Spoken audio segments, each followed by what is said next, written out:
Welcome to the Rush to Fail podcast. I'm your host, BJ Gramillion, and today I have Steve Trang with us, the Real Estate Disruptor podcaster himself in the flesh. And this is a big deal for me. Not so big for Steve, but for me, I actually started podcasting, honestly, because of you. It's awesome. I got to see your growth, and it was exponential. It was massive over the last couple of years. And I think a lot of it, I don't know if you would say this or not, I think a lot of it was attributed to the podcast. Oh, 100% it was attributed to the podcast. Yeah. It was, I kind of make this joke, like I'm the same person before and after, right? Same character. Am I a better person today? For sure. But like for all intents and purposes, like I'm the same character, right? Love me or hating me, my personality, running businesses, this and that, pretty much the same. Yeah. But I was a nobody, right? Except for the realtor community. Realtor community, I was, well known in Phoenix. Yep. But outside the realtor community, right? Outside of Phoenix, who the heck is Steve Trang? Yeah. As a matter of fact, I tried a coaching program back in like 2015, 2016. Oh, I didn't know. And they're like, hey, I love everything you're saying, but who are you? Yeah. Yeah. I was like, okay, well, I see this is a problem, Mm-hmm. right? So I shut down the coaching program. I didn't like go into podcast. I just shut down the coaching program. Really? Yeah. Did not know that about you. Yeah. So, but yeah, you just try these ventures, see what happens, what works, what doesn't work, and just constantly pivot. Yeah. And yeah, to your point, I think a lot of people that are not in the real estate world may not know who Steve Trang is. But for those that are in the real estate world, pretty much everyone knows him by now. So we're both in the same market. We're both in Arizona. Mm-hmm. And I think we both got started around the same time. You started in 2007, Yep. 2008 in real estate. Yep. And started the, traditional real estate, got into a brokerage, right? Had, at one point, did you have like 100 agents or something? I think close at by our there? peak was 126 realtors in the brokerage. That's wild. Yeah. Yeah. And then since then, do you sell the brokerage? No, I shut it down. Okay. Yeah. How good does that feel? Feels great. Yeah. It feels wonderful. Yeah. Yeah, because I don't have to worry about getting served. I don't have to worry about showing up for ethics hearings. I don't have to deal with complaints from the other parties. I don't have to deal with complaints from buyers or sellers, or complaints from realtors about their splits. Yeah. Right? So Yeah. like, it was almost, the way I say it, it sounds like it was nothing but negative energy. Yeah. But that probably was an accurate description of being a broker, right? Yeah. How do I get as much negative energy as possible and ensure that I'm like breaking even maybe? Yeah. Right. Yeah. I think having a brokerage, for those people that are thinking about getting into a brokerage, Worst possible idea you can have. Thank you. Yeah. Basically, it's as if you spend 90% of your time and you're making maybe 10% revenue from that, right? It's flip-flopped, right, than the way that it should be. And so, I've also been involved with having a brokerage as well. And the greatest feeling of all time is just saying, you know what, that is not what I want to be doing. Good luck. Have fun, realtors. That's great. There's I'm sure people that are great for that role. It's not who we are. And thankfully we've realized that. So I kind of feel like I never owned a boat, but when they say like, the best day is buying a boat, the second day is selling the boat. Yes. Right? I kind of feel there's probably some similarities, right? Like the second best day of my life was starting the brokerage. The best day of my life was closing the brokerage. Absolutely. Absolutely. So don't come to Steve or I if you're thinking about starting a brokerage. No, please come so I can talk you out of it. That's true too. We could tell you. Yeah, if you still want to start a brokerage after talking to us, then you really maybe are gonna work in that. So. Would you like to be surrounded by a bunch of salespeople who don't appreciate you? Yeah. Right. I've got the opportunity for complaining. You. Yes, yeah. So, count me in. That sounds amazing. So Steve has you have interviewed again, for those of you listening that are not in the real estate industry, this probably won't mean a lot to you, but those that are, you've really interviewed just about anyone that's a who's who, I would say, in the industry. Yeah. And it's funny, I was looking through your podcast today. Did you just hit number 300 episodes? Am I off on that?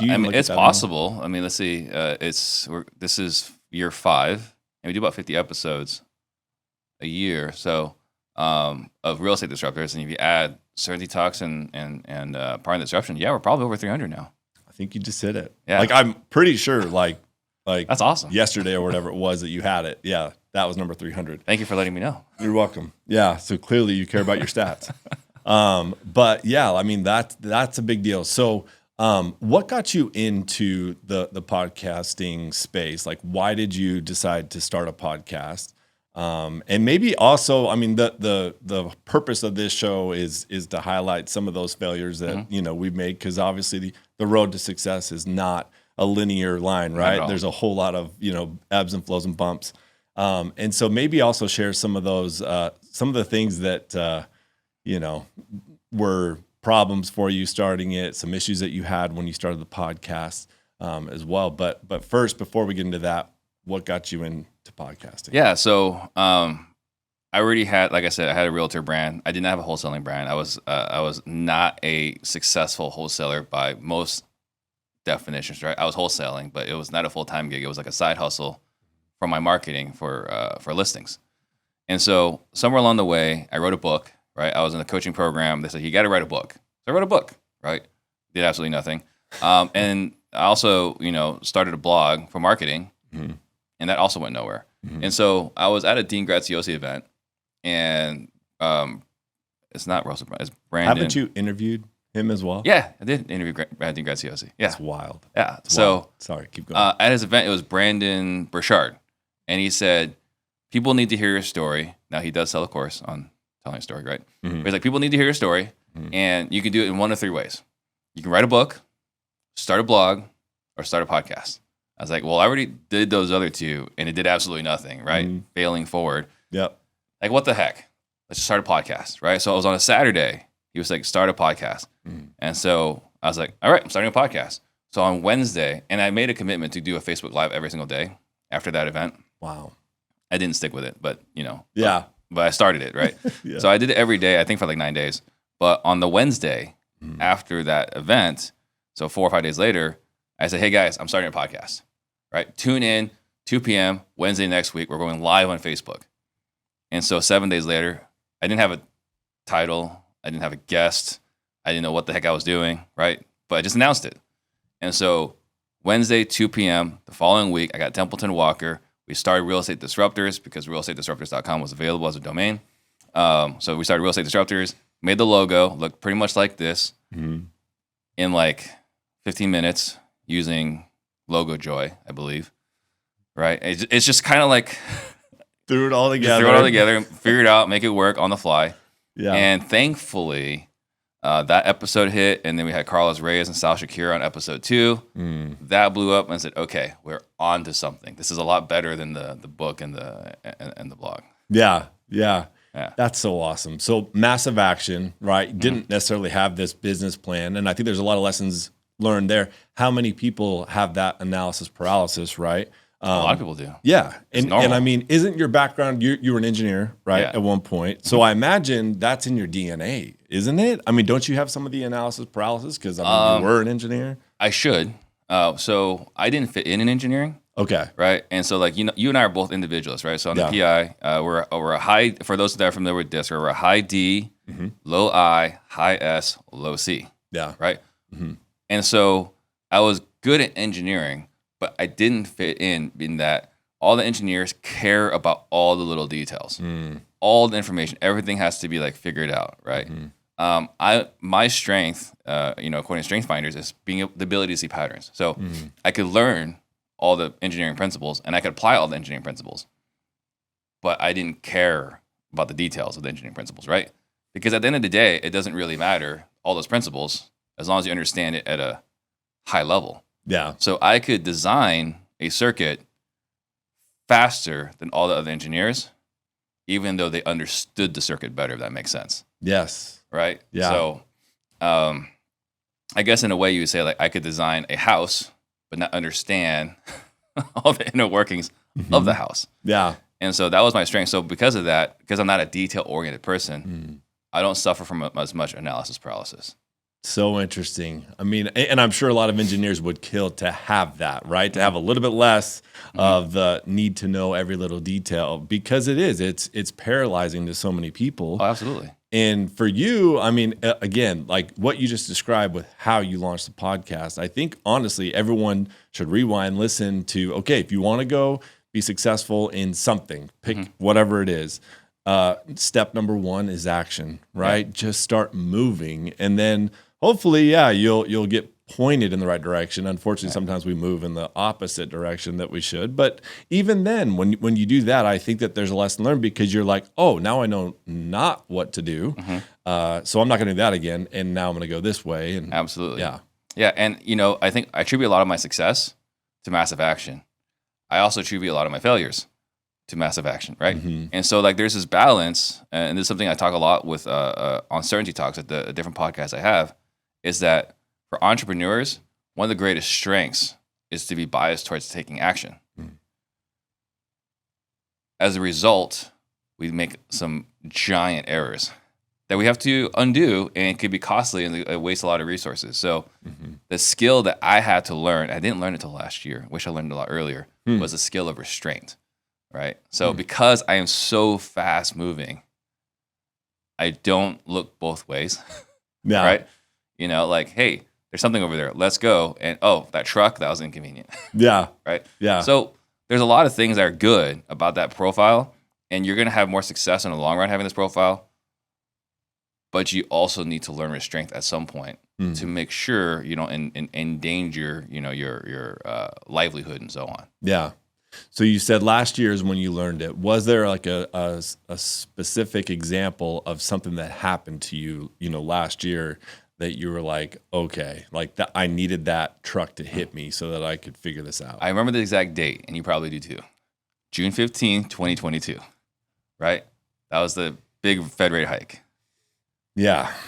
Right. Last year, we have some serious, I don't know if we're ready to talk about last year yet. I still am going through it. So yes. Yeah. Right. And that was when I realized I was a little ahead of my skis, right? Yeah. My expenses were outpacing revenue. And it wasn't a problem when revenue was good, right? But when revenue is not so good, like, oh man, I got a ton of obligations.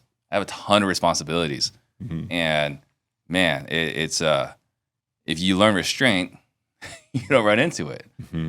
But, I didn't have that. I didn't learn that lesson yet. You and I both. Yeah.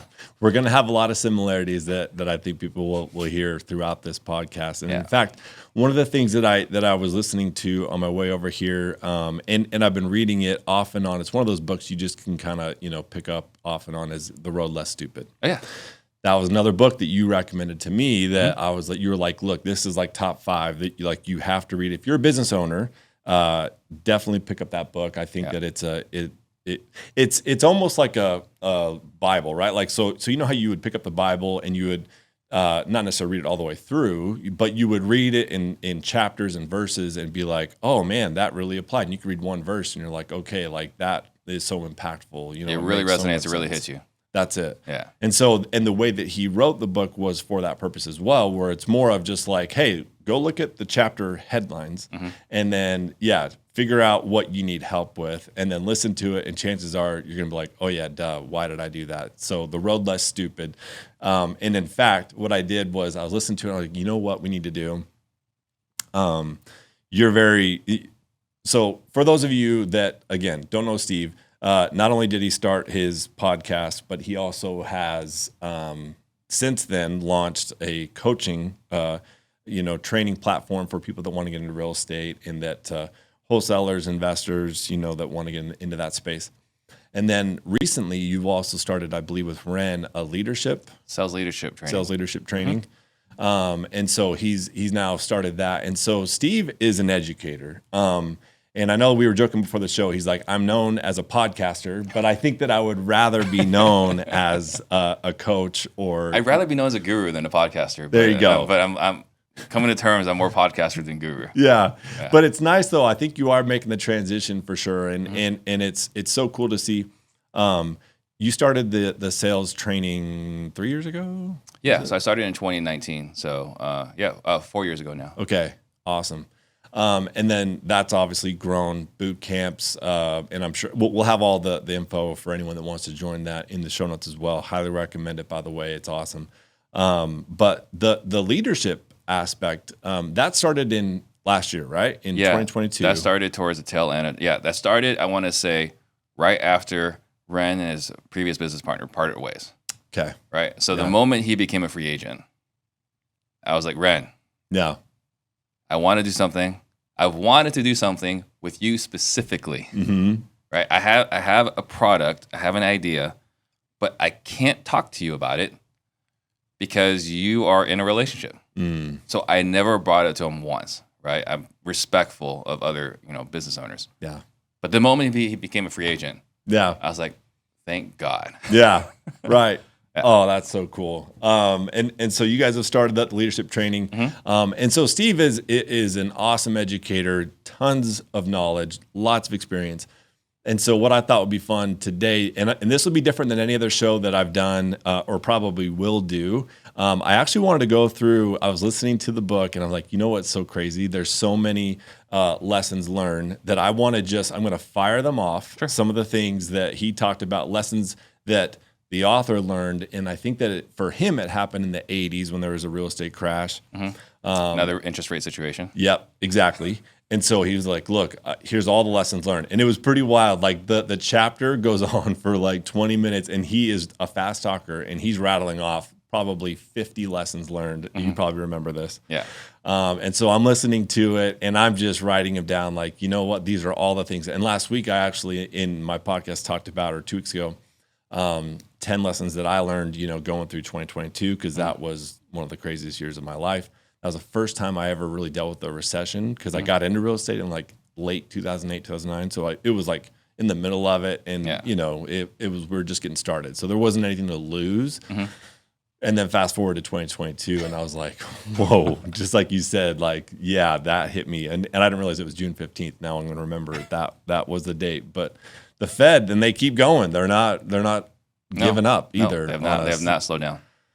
So we're still obviously living it, but I think there is light at the end of the tunnel for those of us in the Arizona real estate market. But I did take some notes, and so I wanted to run through some of the lessons learned, and I want to get some of your feedback on them as well, and just see how you can relate with these. So sure. Number one, a good market hides mistakes.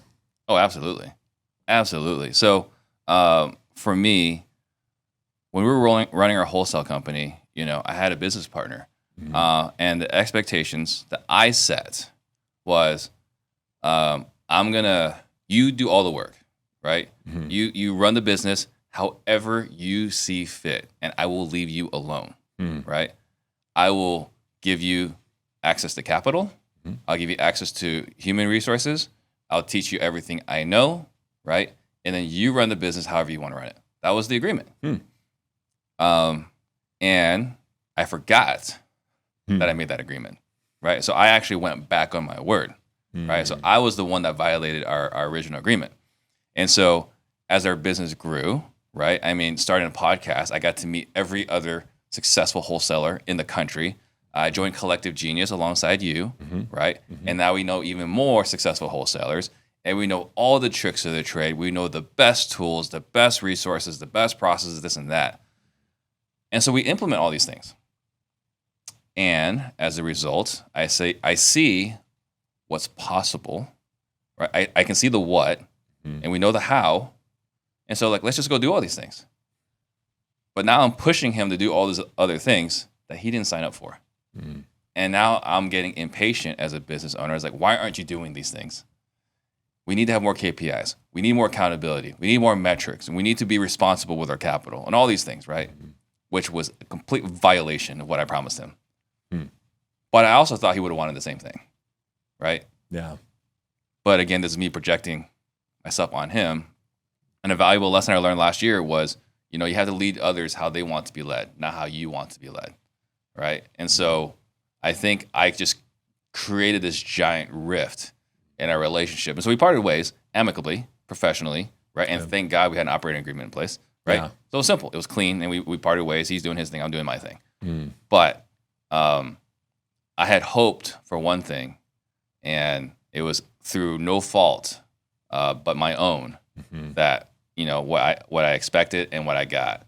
So there were a lot of lessons there along the way. Man, That's so good. That's awesome. I mean, not awesome that it went down that way, but I love that you have the thing that I've always admired about Steve is he is absolutely 100% transparent and open and willing to just be like, yep, that sucked. That was stupid. I'm an idiot. Why did I do that? And I think that's so important for all of us to learn from our mistakes. Like, because if you don't recognize it, you're gonna do it again. You're just going to repeat it, you know, until you figure out that, oh yeah, I got to stop doing that. Right. So, but I mean, I can't say there wasn't like 3 months of like, woe is me. Yeah. Right. I can't believe he would do this. Right. Right. It took a good amount of introspection. Like, oh wait, yeah. When we first shook hands, that was the agreement. Yeah. Man, crazy. All right. How you run your business during the good times is the only true predictor of how well your business will cope with the bad times. Yeah. Again, right? It lines up very directly with that first question, right? Like, man, the way we're running our operations today, we would murder it in a good market. But we didn't run it that way because we didn't need to, right? Like you operate, was it in sports, right? You play to the level of your competition, right? At that time, you didn't have to play great. You could just jack up threes from half court and everything's fine. You're still going to win the game. Now we got to set proper screens. We got to play defense on every possession, not just in the fourth quarter, right? You got to dot your I's, cross your T's. So I wish I had the business. I have this business right now, the way it's structured in that market. Because I can't even imagine how much money we would have made then, right? Like we weren't doing novations, you know. We knew to do novations, but for whatever reason, it didn't get done, right? So if we had done novations then, we would have survived that previous market just fine. If we had had more accountability on all the salespeople, right? And it's not like they didn't have KPIs, but we didn't have like expectations on contracts necessarily. And if you don't get those contracts, no big deal. Did you have 30 conversations? If you did 30 conversations, no big deal. Did you do 3 hours of talk time, right? If you didn't do 3 hours of talk time, okay, well, did you at least make 180 dial attempts, right? There's like 4 levels now. And so you can't hide from accountability. But there was plenty of room to hide from accountability last year. And, you know, again, shout out to Larry Yatch, the Navy SEAL that came in and coached our entire organization. You know, the big thing that happened in 2022 outside of, you know, the interest rate thing was you could no longer hide from accountability. There were no more shadows in 2022 once we had a Navy SEAL come in and coach our team. Yeah. Yeah. I mean, that reminds me of the Warren Buffett quote where he says, look, it's not until the tide goes out that you realize those that are swimming naked. Exactly right. And I don't know what it is. I think that there's a lot of components to it, and it's absolutely true in our sense as well, because 2021 it's funny because I think that, you know, people look back at 2006 and 2007, they're like, that was the greatest real estate market of all time. And it was just, we were murdering it and it was incredible and prices were going up. I mean, 2021 made that look like a joke. Like 2021, I mean, for any of us in real estate, I would laugh so much because there would be these newbies coming in and they make $100K on a flip on their first flip, not knowing a thing about real estate. And they're just like, man, I'm so smart. I can't believe how good you didn't I have am. to manage the contractor. No. Right? Like if the contractor screwed up and took longer, you profited. Yep.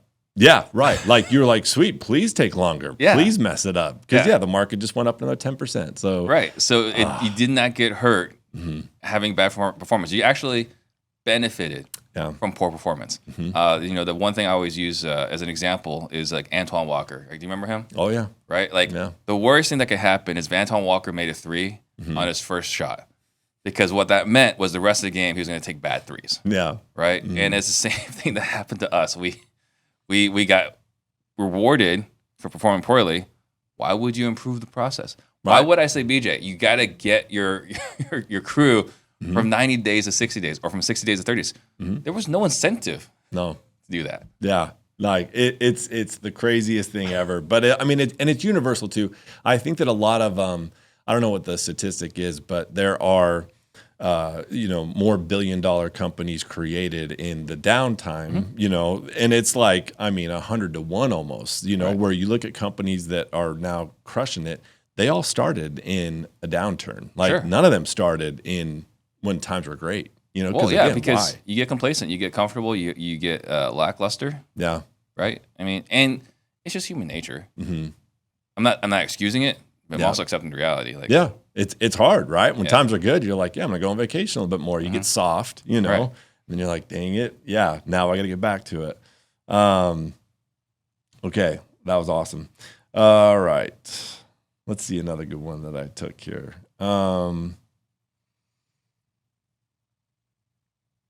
Yeah, great teams never win with just an offensive strategy. They think about prevention and risk. So all the all-time great teams were both sports fanatics. You know, if you look at them, like in basketball, for example, the Golden State Warriors, right? I mean, everyone loves their offense, but they never really get to talk about how committed they are to defense. Yeah, absolutely. Right? So how have you seen that in your life, like with business and Well, it comes back to what I was saying earlier, as far as you know, moving fast, but there's also restraint, right? And so, like, The Road Less Stupid is one of my favorite books of all time. Last year, my favorite book was Rigging the Game, and Rigging the Game is where I learned a lot of principles about restraint. Right? It's written by Dan Nicholson, and he talks about like how to make sure, like, you always move forward, but how do you make sure that every step you take, that if you're wrong, it doesn't hurt so bad. And we've never done that, right? Like, I always liken our business strategy is to go bigger and bigger and bigger. And so the best way to compare it is like the very first time you go to Vegas, you play a blackjack hand for $5. You're kind of nervous, right? But then after an hour, it's like, you know what? I can go 10. And then maybe by the end of the trip, you're like at 15 or $20. Next time you're in Vegas, right? It's like $30. You graduate to $50. And there comes a point after a certain amount of time, you're betting $100, $150, right? It's just, you need more risk and more wins to get the same dopamine hits as you got the very first time you did it, right? Yeah. And it's the same thing in business. If you're not making progress, then you feel like you're not winning. You have to make progress. And the problem with having to make progress is that in order to make more money, you have to have more risk. And so by applying more risk, when things go wrong, like you and I experienced last year, it's super painful. And so again, playing defense, in this analogy for me, is just exercising restraint. Okay, like, let's do this, but how do we make sure if we're wrong, it doesn't hurt so bad? Yeah. Right. And so, like, the best way to maybe describe it in sales is if all your salespeople are on commission only, right? Okay, if things go bad, well, that sucks, but you don't have that overhead. But if your compensation is a base plus a smaller percentage, which a lot of wholesaling teams pushed because they wanted to squeeze the margins down in percentages, wow, that really sucked when wholesaling stopped. Yeah.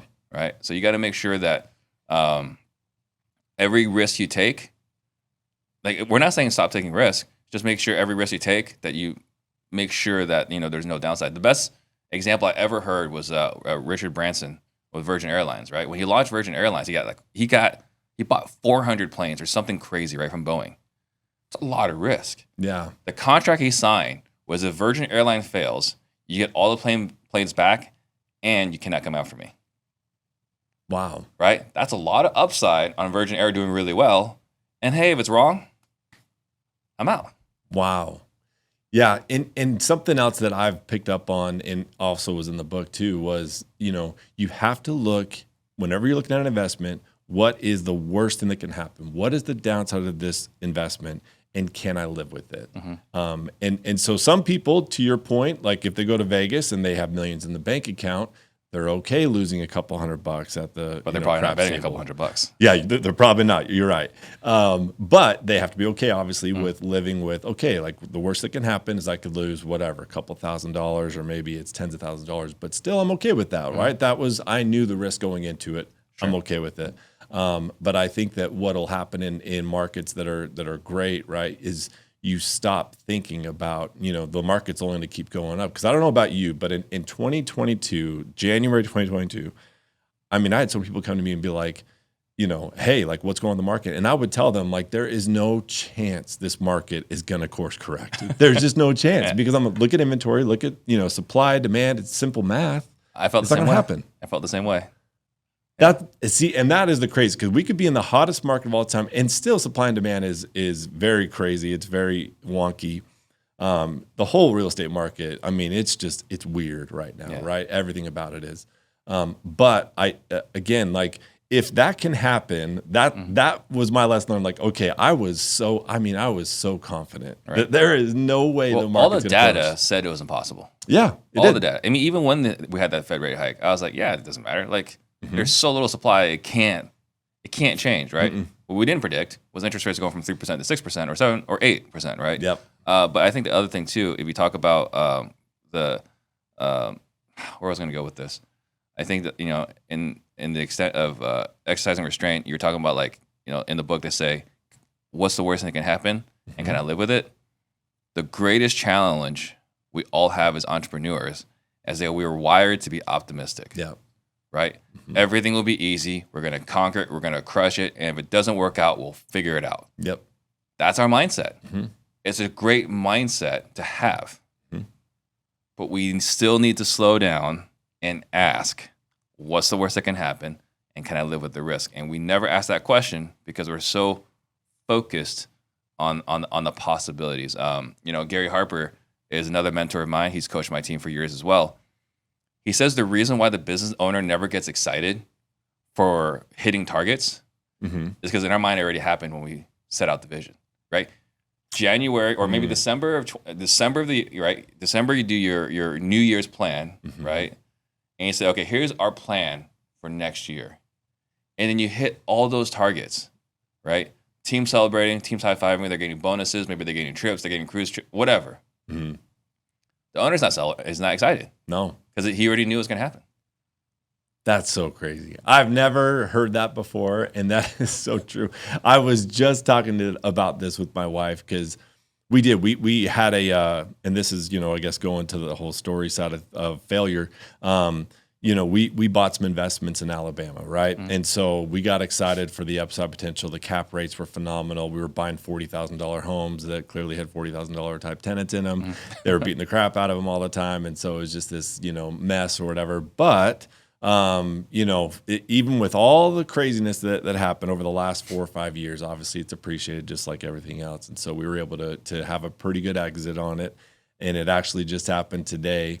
And it's so funny because today, I mean, I didn't take a second, right, to even recognize the fact that, like, cool, like that just happened, right? All I'm thinking about is, okay, like, what are the next obstacles I need to conquer? What are the next fires I have to put out? Like, where am I going next? Yeah, we don't celebrate wins. I never do. Never do. We are more or less Bill Belichick after the Super Bowl, right? Like he cracks a smile, maybe holding the trophy, maybe. That is probably the perfect example, actually. Yeah, that's the poster child of that exact analogy. Yeah. Oh man, that's so funny. Yeah, lots of good stuff there. Yeah. So another one that stood out to me. Oh, this is good. We don't admire those who made it. We admire those who keep it. And I think this goes to Jason Medley, who runs the Collective Genius. He always pops in my head. He's constantly going to have a place in my brain with this. So what have you seen with that? I mean, you're talking about like, we don't admire the revenue, we admire the profits. Yes. Because I think it's different. I think we admire the people that are making a lot of money and we don't even really care how much they keep. Right. Right. Yeah. I think we tend to focus on, unfortunately, the guy with the Lamborghini, right? The guy with the mansion. There's a guy, Dan Bazarian, something along those lines, right? Like, and the guy's like a total crook, but he is having all these parties with all these attractive females, right? And he's doing all these crazy things, and that's what we admire. Yep. Right? We don't even care the fact that he's a con artist. We celebrate the guy that's doing 100+ transactions a month or whatever, right? Thousands of transactions a year. We celebrate those. I mean, I have Real Estate Disruptors Podcast. We make the title as clickbaity as possible. Yeah. By design. It's intentional. Now, once you listen to it, it's not clickbaity material and it has to be helpful. But we know people won't click unless it's clickbaity. And so we'll put out fantastical numbers because that's what people want to see. So I think I may disagree with that. Like, I think the mature thing to do is to admire the people that keep it. Yeah. But I think we're so wired to chase revenue versus profits. I mean, if you look at it, when we first started as entrepreneurs, we chase revenue. Yep. And then at some point we mature, it's like, oh, profit's more important. And then we get to a point later on, what you keep after Uncle Sam is the most important. Yes. And see, you basically just proved the point. So like the mature side, after you go through that cycle of, because when we're young, it's all about how much money did you make? How many deals did you do? I mean, how many of us got into our mastermind and we look around the room and this guy over here is doing 100 deals a month or whatever. And this guy over here is doing 50 a month. And I'm like, what am I doing in this room? You know, I don't belong here. And so, you get this feeling of like, well, now I got to do more. So I'm going to go drop $100,000 a month on marketing, and I'm going to get 20 deals just so I can say that I did 20 deals a month, you know? Yeah. And so it's so ego driven that really it's the guy that's in the back, probably not saying anything, just kind of listening and, paying attention. That probably is sitting on, several $1 million, probably the richest person in the room. Yeah. You would never know it because, he was boring, he was slow, he was steady, consistent. He runs a boring business, which is the actual ideal. That's it. Yeah. And I think my biggest takeaway from our last event, Collective Genius, was Stuart Denyon when he, was that our last event? Yes. Okay. So New Western, for those of you that don't know about New Western, they're the largest wholesaler, right, in the nation. Far. Yeah. Like, I mean, I don't know the exact volume. By a factor of at least 10. Is it? Yeah. I mean, it's 15 to 20,000 wholesale deals a year. Jeez. Yeah. So, I mean, those numbers are just staggering, right? When you just think about it. But he had a presentation, and the one thing that stood out to me more than anything was he was like, look, I'm not any better than you guys. I'm not smarter than any of you guys. I will tell you the one thing, though, that's made me more successful than probably everyone in this room is the fact that I'm okay. I know exactly what I do, and I do it really well, and I don't deviate ever. Like, I don't get into multifamily. I don't get into raw land. I don't do developments, new construction. You guys, sure, you're making money doing all that stuff. Good for you. But you know what? Every time you go off and you do that, you just lost all that momentum that you were starting to slowly build up because you had to pivot and you had to stop, go chase it, stop, go chase it. And he just was slow and steady, Yeah. I mean, he's been at it for about 20 years now, right? Like he started it somewhere around 20 years ago. And then there was a guy on my show a few months back, Jason Griggs. And like you look at like who you should aspire to be. It's that guy, right? He's got 28 properties in Henderson, Nevada, nearly paid off, right? Yeah. And he's, I think, like 32 years old, right? And what did he do? He just bought properties, rented them out, bought more properties, rented them out, bought more properties, rented them out. And so, like, they're nearly paid off because he's been at this for, I don't know, like 10, 12 years, whatever. Right, and he makes accelerated payments, and everyone's like, "Jason, you're an idiot, right? You should take that money and buy more properties. You should refi and do this. You should do this and do that." He's like, "But I'm living the exact life I want to have," and there's a lot of power there. Man, so much, and that honestly is what I miss. I think if I were to go back, and I've thought about this a lot recently, especially I think when a market corrects and you're left skinny dipping, right? And you're completely naked in front of the world, I think that's when you do some reflecting, right? Like, okay, what did I do wrong? And for me, it was one of the big takeaways was, man, had I just kept one out of every 10 properties or 20 properties that I sold, sold thousands of properties. You imagine like, it's all about accumulating assets. That's the name of the whole game. Like when it comes to wealth. Well, that's the reason why we started. But then we don't do why we started. Yeah. Why is that? Like, what is it about us that? I think we have shiny object syndrome, right? We get distracted. We play the comparison game. Yeah. Right. So like, the story I shared earlier on a different show was I read Rich Dad Poor Dad and it says buy assets. So I go buy assets. Along the way, I meet a realtor. Right? Like, what do you do? It's like, I just show people. It's like, okay. Like, talk to people. Like, what kind of money do you make? It's like, I make $100,000 a year. Or I make 6 figures. It's like, And I completely deviated from the Rich Dad Poor Dad thing and became a realtor. Yeah. Right? And I wasted 9 years, right, of my life. Now, I learned things along the way. It was helpful and this and that. But that was not the plan. The plan was to buy assets. But you get distracted. And there's so many distractions. Even more now today than ever before. Yeah. And so I think that the reason why is that we see something that's appealing, that looks interesting. I can get there faster and this and that. If I make $1 million in a year, well, then I can buy passive properties later, right? It's not how it works. No. Yeah. And I mean, yeah. So that right there, I think if I could teach my kids anything, it would be that, like, okay, the world is only going to get more chaotic. It's only going to get more busy and crazy. And I think our attention spans are worse than a goldfish or something now. Like I read some statistic where it's like 3 seconds or 2 seconds. So, I mean, we just can't help ourselves but look around. But it's like, man, if we could train our minds just to focus on a goal and stick with it. And what I've always told people, the thing that I have admired about you the most has been you were consistent. Like, it's like anything else, right? You look at people and you're like, man, what makes them so successful or whatever at that? And it was like, it wasn't that they were given any tools that you don't possess. And sometimes, sure, there are some outliers. But you started Real Estate Disruptor Podcast 5 years ago? Yep, May of 2018. Okay. And did you ever miss a week? The weeks I've missed are 4th of July weeks, Thanksgiving weeks, and Christmas. And that's it? That's it. So not only that, you're consistent with that, but you also committed to, I want only in-person podcasts. Mm-hmm. Are you still doing that, like with the Real Estate Disruptors? Absolutely, for Real Estate Disruptors. I've had opportunities, big names, like, hey, I'll do it virtually. Yeah. Right, with the following you got, I'll do it virtually. Like, no, sorry, like, it's got to be in person. That is wild. Yeah. Like that says a lot. Like, people respect Steve so much, and they go on his show that they are willing to literally hop on a flight, come out, do the podcast, jump back on a flight, and go home. I mean, we actually charge now too. Are you serious? Yeah. Wow.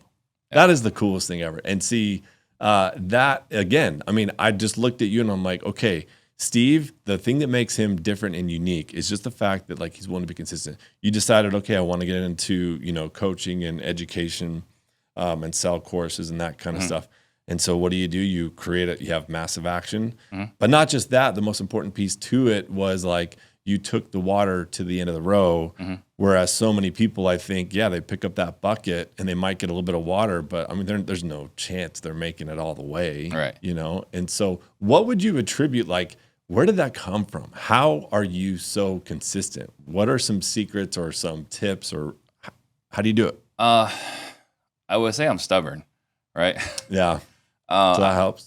Yeah, it's like, going back to the PI, the individualist, right? We're a high D, right? We're a driver personality, and part of being a driver personality is that you have a strong ego, not a big ego, right? That's negative. It's a strong ego, like a strong sense of self. You have a high self-image, and so you can't convince me that this is a bad idea. I can only convince myself. There's pros and cons there.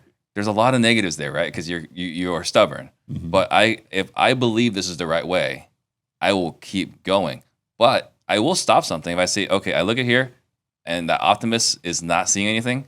I'll just cut it cold turkey, very quick, right? So for me, I will start a lot of things, and the moment I started, I was like, okay, that was wrong. Cancel that. Wow. So I'll either do something for a very short period of time, or I'll do it for a very long time. As there's not a lot of in between. Yeah. See, there's a lot of lessons learned right there too, just because I think that you're right. I mean, so often where you look in sports, again, our analogies always go back to sports. I love but sports. I always look at, okay, the teams that we just had the NFL draft, it's still going on right now. First round just went through. But the thing that I admire about teams that are very successful is when they make a bad draft choice, especially, let's say, at quarterback, the most important position in sports. They make a bad decision, like the Cardinals, for example, right? So they made a decision to get the guy to UCLA. What was his name again? I don't know. White kid. I can't remember his name. I should know. I'm a huge UCLA fan. Rosen. There we go. They drafted Rosen, and he looked, by all means, like he was a sure bet. He's going to be phenomenal. Sure enough, he wasn't, and there's no way to really tell until you throw him in the game in the NFL setting and realize, he's not. Now, they also didn't have a great team around him, but he got thrown to the Wolves, didn't work out. So what did they do the next year? They drafted another quarterback. They drafted his replacement. Now, a lot of very rich, successful people, billionaires that own these teams, they might have an ego and say, oh man, like, I don't want to admit that, like, let's just double down, triple down on this mistake. And it just exacerbates it that much more. But that's not what you do, right? No. Like, so you're able to just say, nope, doesn't work, moving on. Yeah, I mean, there's a little bit of shiny object syndrome, right? But it's just you can see like whether it takes off or not. You can tell if this has legs fairly quickly, right? That's part of taking action. You can look at it as like, okay, that thing has possibility. We're getting eyeballs or people are interested, right? But if you're getting like, if the market says like this is not it, stop. Like, why keep going? And you talk about sports. Like my favorite, even though I'm not a Patriots fan, I'm a huge Belichick fan, and consistently, right? This guy might have been a 3rd round pick. We might just give him a large contract. Next season, cut. There is no emotional attachment whatsoever. And, it's hard. It's hard. We call it in rigging the game, we call it naming that puppy, right? Yeah. Once you've given your idea a name and a commitment, and you told everyone about it, it's hard to change your mind. One of the greatest things, one of the greatest gifts I have, and I imagine you're probably the same since we're so similar in profiles, is that I am totally okay with other people passing judgment on me, right? And as a result, I can give up the failures and it's no big deal. And by the way, when I launched a podcast, even though it went really well, what I said to myself was I'm going to give it 10 episodes. And if it doesn't work, I'll cancel it. And by the way, if it doesn't work out, no one will know. Right? Like they won't know your failures. Most people don't know your failures. So that, for me, it gave me peace of mind to just go 100%. Yeah. I think that so often we make the mistake of thinking we're more important than we really are. Yeah. Nobody cares about you, no, right? No one like cares. they care about themselves. They care about what they are doing and what they've accomplished. And so, yeah, so often I fall into that trap, like no one's paying attention. You know, like public speaking used to be something that I was really nervous to do.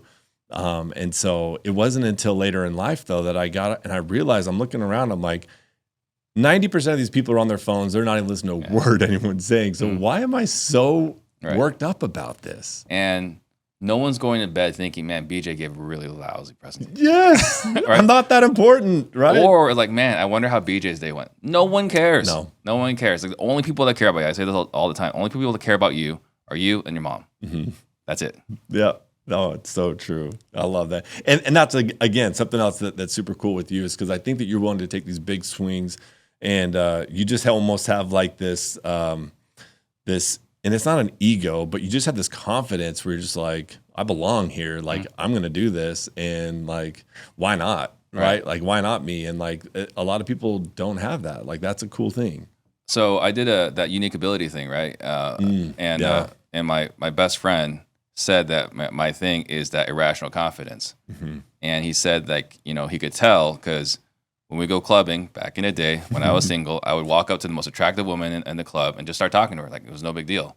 Did you really? Yeah. In your 20s, you would do that. Yeah. That's impressive. Right? And then in sports, like Lifetime Fitness is just down the street. And I would always leave intel early on Mondays so I could play with Anquan Bolden, Donovan McNabb, and so on. So I'm playing basketball with Pro Bowlers, right? Yeah. And he always laughs like, Steve, you always acted like you belonged. It's like, yeah. It's like, you didn't belong. You didn't belong. That's a good friend, though, right? He's willing to tell you exactly what. Great friend. Yeah. Willing to tell you the truth. Man, this has been so much fun. I typically what I'll do, I'll end the podcast. I'll have 3 questions as lightning round. But one of the things I actually wrote down, a quote that I wanted to share, again, sports related, but Nick Saban, he's been the coach of Alabama since 2007, which I didn't realize it's been that long, 2007. One of the longest tenured coaches in college football. But I loved this, and it definitely relates. This is more on the culture side, but he said that mediocre people do not like high achievers, and high achievers do not like mediocre people. He said that his goal in spring practice is to get the right people on the bus and in the right seats and get the mediocre people off the bus. Absolutely. How have you... I've noticed your organization has obviously leveled up, right? Right. How are you able to do that? Similar to what Nick Saban does with Alabama, why they're so consistently good every stinking year, which drives me crazy, but they're always good, kind of like the Patriots were. What have you done in your business to stay relevant and always level up? We look for the best people, right? Like we look for people that are excellent at what they do, and they enjoy doing it in their unique ability. Like we have Manny here running the command center, and the guy wakes up on Saturdays looking forward to YouTube videos about like the latest and greatest in videography or technology and so on. We got Aaron here, right? He runs our social media content side. He's in charge of that. And before we hired him, he was already a successful TikToker, right? He already has his own YouTube channel.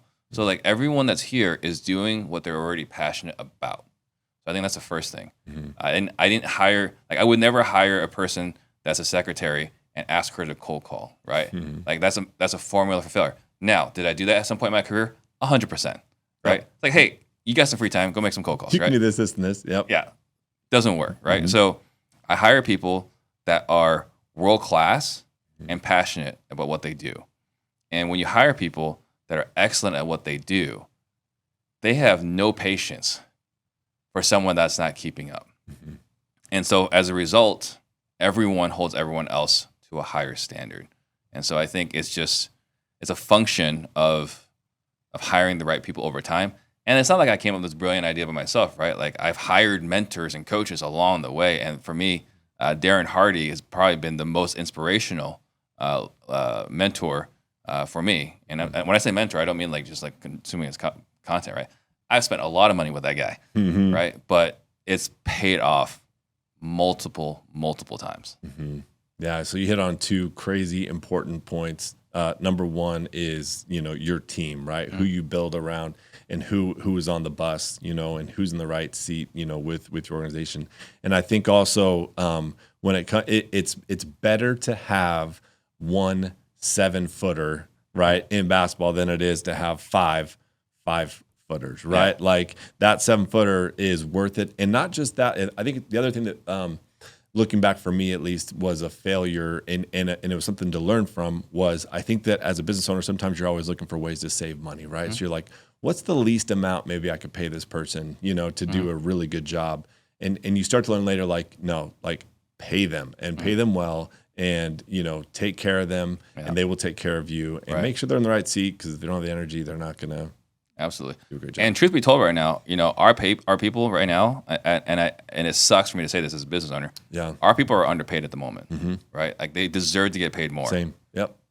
Just struggling right now. Yeah. Because of 2022. So we're making progress. We've unloaded all the bad properties, so that's thankfully gone. So not only have we moved the properties, but we paid off the debts and like we're good there, right? Yeah. But that sucked a lot of cash. Yep. Out of the company. So I am looking forward to, sometime Q3, hopefully, if not Q3, then Q4, is paying everyone what they deserve and more. Yeah. Right. So thankfully we have the people, they know I care. So I think that's another reason why they stay. But I would say first and foremost is you got to have world-class talent and people that are committed to the mission. And that's the thing. You have hardened people that that when you are in the trenches, they got your back. You've got their back. They know it. You know it. Yeah. And man, everything you just said resonates 100% with me. And I think I'm a broken record with my team. They know it too. Where I'm like, guys, if we can get out of this hole that we're in, because 2022 was a massive, grenade just blew up. All good intentions that we had. It was crazy the amount of damage that it did. But again, like it taught us a lot, and we're grateful for a lot of the lessons learned. Not grateful necessarily for having to go through it. But yeah, to your point, it's like, man, if they're willing to stick through, and that also tells you like they're not in it just for the money. Like they're in it because they believe in they believe in the mission, they believe in the culture. And so they're the ones that are going to be around, 10 years from now. And yeah, they better be making really good money. And they all know, look, that's my goal. I want everyone making 6 figures because it's, and I won't sleep until we figure out how to get there, Absolutely. And they know that. And I know you're the same way. And I love that. Man, that's so awesome. Cool. Okay. So let's get to the 3 questions. The first one I always like to ask, and this is kind of selfishly for me too, is what is the best book or podcast that you've read in the past year, let's say? For me, it goes back to Rigging the Game, right? Because that was what I needed as a hard charging driver, right? To slow down. Why? What? Yeah. Tell me about the book.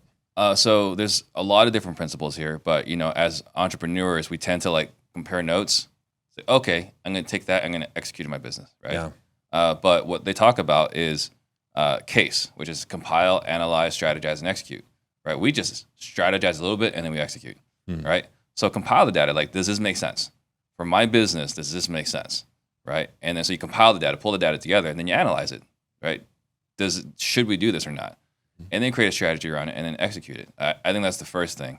And again, this helps us reduce wasting resources. The other thing too is understanding our preferences. So we all have our different preferences. Unfortunately, I tend to be transactional on the customer side. Within the organization, right? I love everyone here. I treat everyone well. But outside, I tend to be more transactional. And this is why I was such a lousy realtor, right? BJ wants to buy a house. Let's go house shopping. I'm talking to you. I'm checking with you. And I am going to crush it. You're going to get the best house. I'm going to negotiate the repairs for you. You're going to get it at a great price. You're going to get excellent experience. You're going to love the title company, the lender.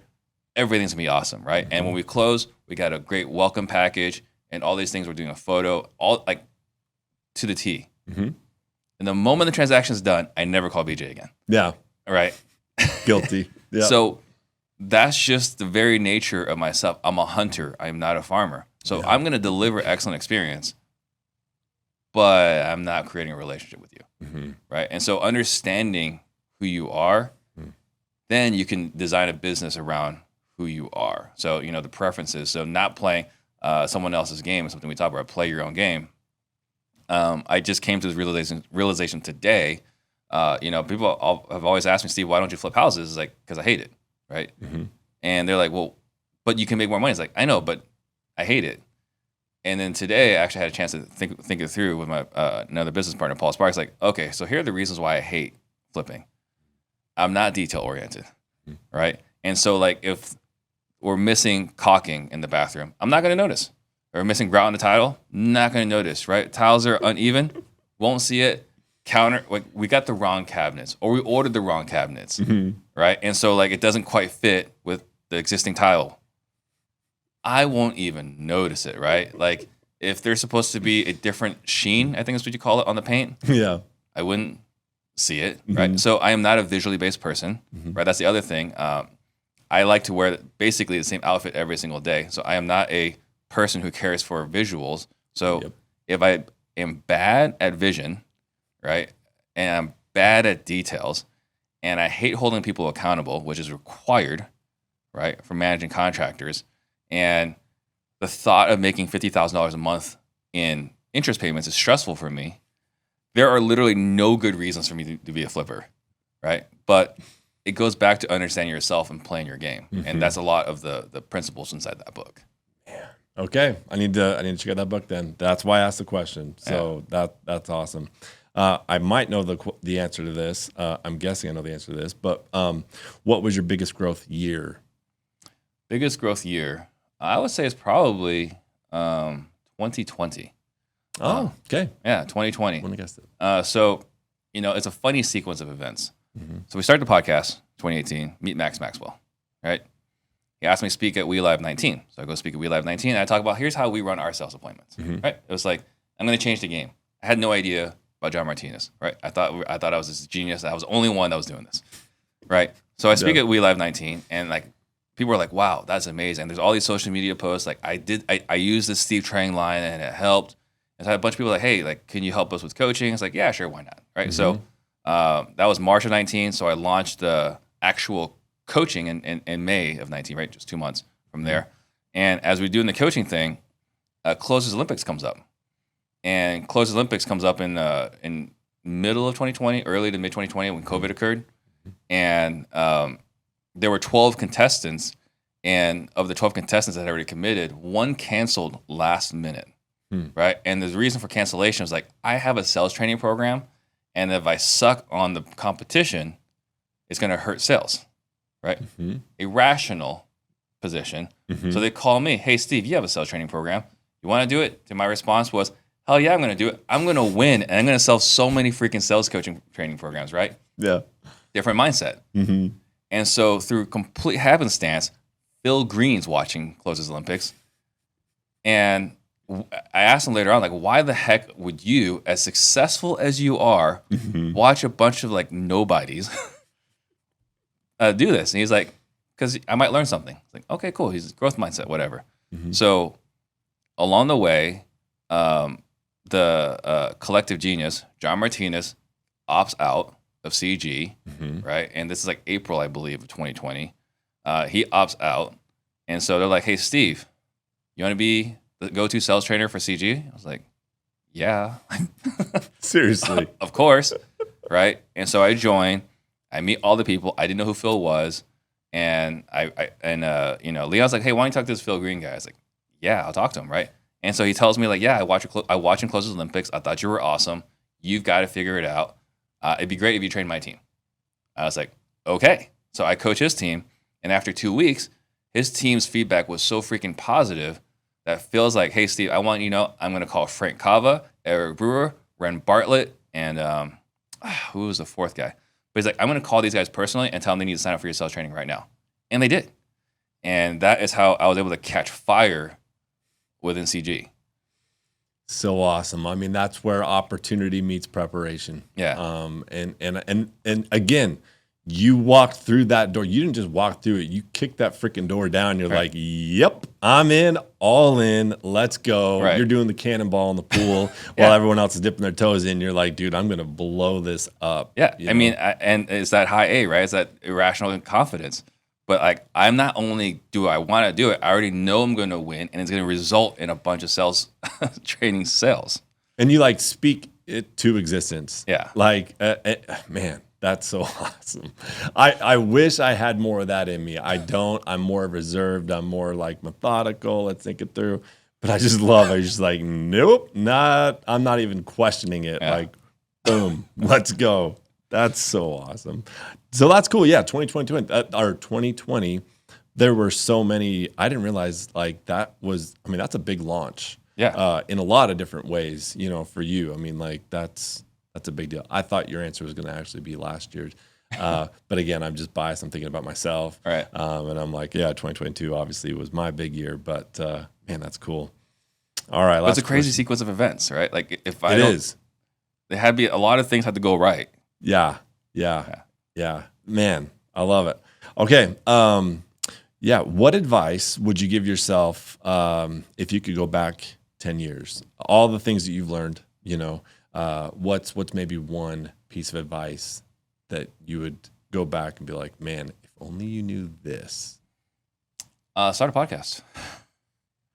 Yeah, right? You'd have been one of the very first. I don't even know when podcasts became a thing, but yeah, right. Because like 10 years ago would have been 2013. And I think at that time, I think Sean Terry was probably around, maybe Joe McCall. Mm-hmm. You had the is it Eric Terrio or I don't know that one. Yeah, Joe. But there's someone in Vegas, right? So there's like a handful, right, of real estate guys. But man, and I wouldn't have been able to do the live thing. But if I started a podcast, then who knows what kind of reach, or YouTube, even YouTube, right? Yeah. Like everyone's saying like, you know, go media, do this and do that. And the problem was, I'm stubborn, right? Yep. And I'm judgmental.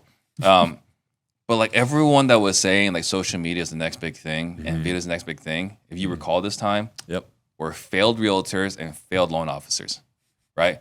The messengers, the prophets they put before us, were the worst possible prophets, right?